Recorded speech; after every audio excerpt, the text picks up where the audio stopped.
At the turn of the century, Broome was the undisputed capital of the world's pearl shell industry. With an exemption to the White Australia policy, pearlers sourced their labour from nearby Asian countries to work their fleets of pearling luggers.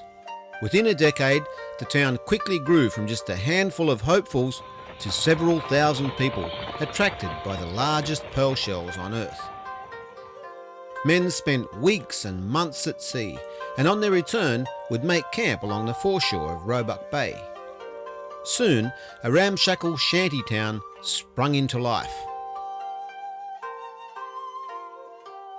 Mary Manolis was born in Broome in 1931 and can remember the Foreshore Camps.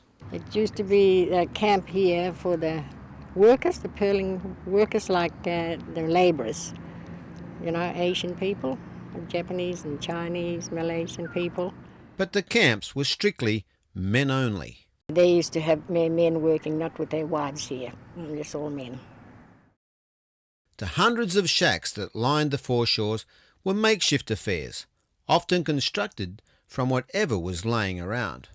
Foreshore camps were cobbled together by anything that was available. In those days in Broome there wasn't much building material.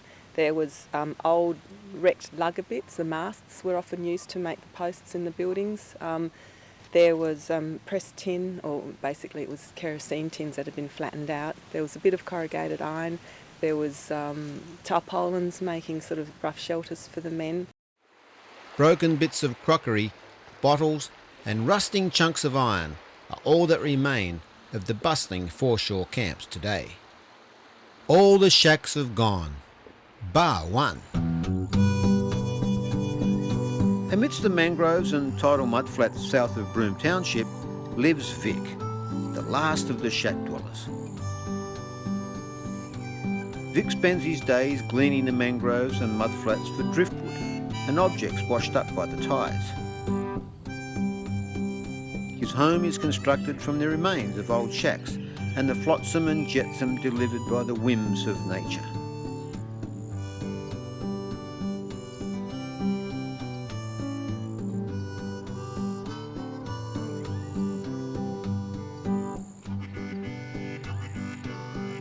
His simple routine consists of fetching water from a deep well and carving works of art from driftwood.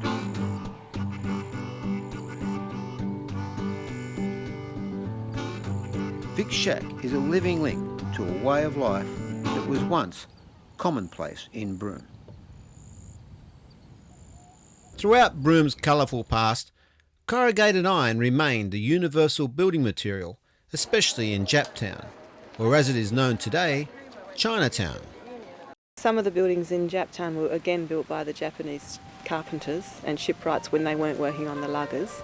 Some were built by the people who owned them or leased them, because they were very simple buildings, and in shape they look very similar to some of the buildings in rural Japan and China, or the fishing villages as well.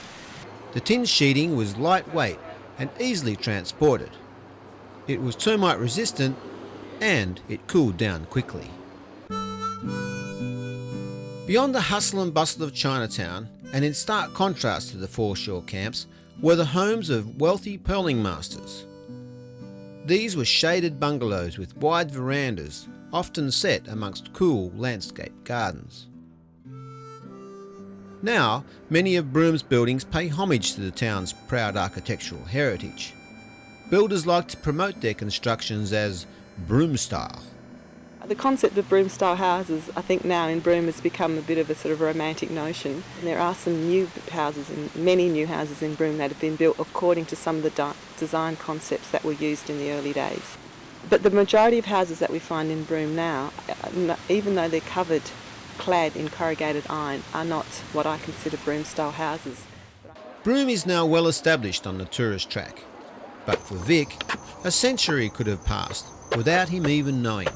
Each day, as the sun dwindles on his tin castle, Vic records the day's events of his solitary existence. 29th, Monday. Sandpaper Kajabit tray. Eat cheese, boil soup, shave, sweet floor, moisture cloudy, few march flies, few sand flies, mosquitoes breezy. Circle tight chart. Fight 10 boil water wash early to bed.